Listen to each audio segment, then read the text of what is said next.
Hi, thanks for tuning in. We've got a pressure cooker heating up. Let's just get right into the recipe straight away. We're making a wonderful North Indian curry gravy with cashew nuts, the whole 9 yards. Plenty of ghee to start with. We've got 2 kilo of Indian onions. So Mumbai Piaz. If you go to a real Asian shop, you'll be able to recognise them. They're in the small Hessian sack, and they've been just coarsely chopped, just like that, so they will start to fall apart once they get heated up. We've got 1 bulb of garlic, again just chopped, nice and easy. We've got a couple of chilies for acidity and a cup of unsalted cashew nuts that are going to give a very, very rich texture to this. We've got 2 inches of roughly chopped ginger, 1 cup of coriander. Important to get these stalks, that's where all the flavour is, so the stalky part of the coriander. We've got 1 cup of full cream yoghurt, or should I say full fat yoghurt, and we've got 1 kilo of the ripest, reddest tomatoes that I can find. And to that we're going to add chilli to taste. So this gravy will be absolutely perfect with butter chicken, butter paneer. We've got some coriander powder going in, about 2 dessert spoons. We've got a good dessert spoon of Garam masala and a similar amount of turmeric, and we'll just undersalt it because we can actually salt the dishes that we're going to cook with this.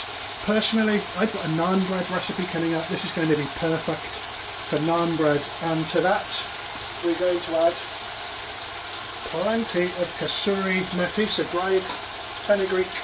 Put all the ingredients in the description, and look at those beautiful looking ingredients. Just give them a quick mix, make sure everything's well dispersed, and we're going to make a tadka, so some seasoned oil with a few other ingredients to add to this base gravy, or should I say North Indian curry gravy. And I can actually smell the quality results this is going to give right now. Believe me, do follow the recipe.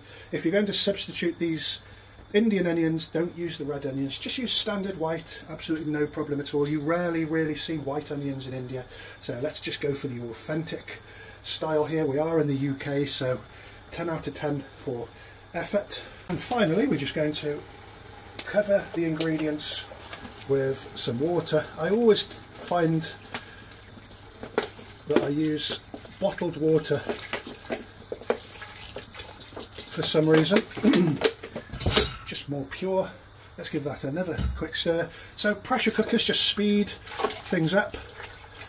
Plenty of moisture in there. If you're not using a pressure cooker, it'll just take a little bit longer to soften. So there's about 1.5 litres of water gone in there, quite a few ingredients gone in. Rest assured, all the ingredients along with their quantities are in the description of the video. So I'm just going to pop a lid on the pressure cooker, and for some strange reason, every time I do a video, that lid is really hard to... There we go, say no more.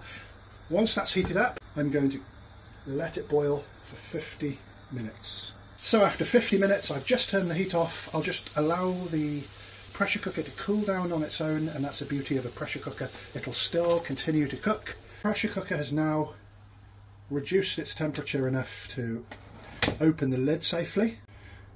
And here we have, wow, the aroma is really great. So everything's super soft, smelling absolutely great. Next, it's a case of just putting a stick blender through it into a smooth paste.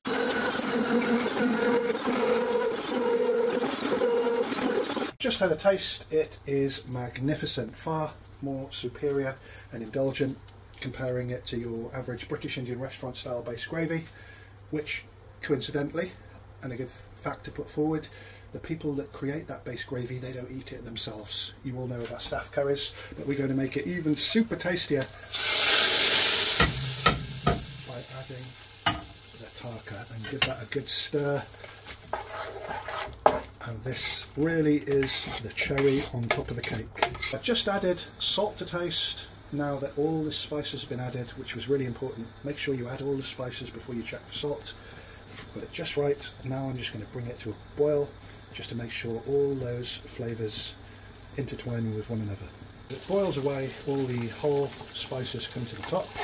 You can simply use a slotted spoon and get rid of them for that nice silky taste. The oil has started to split. I'm just going to turn it down to a minimum to help the oil split even more.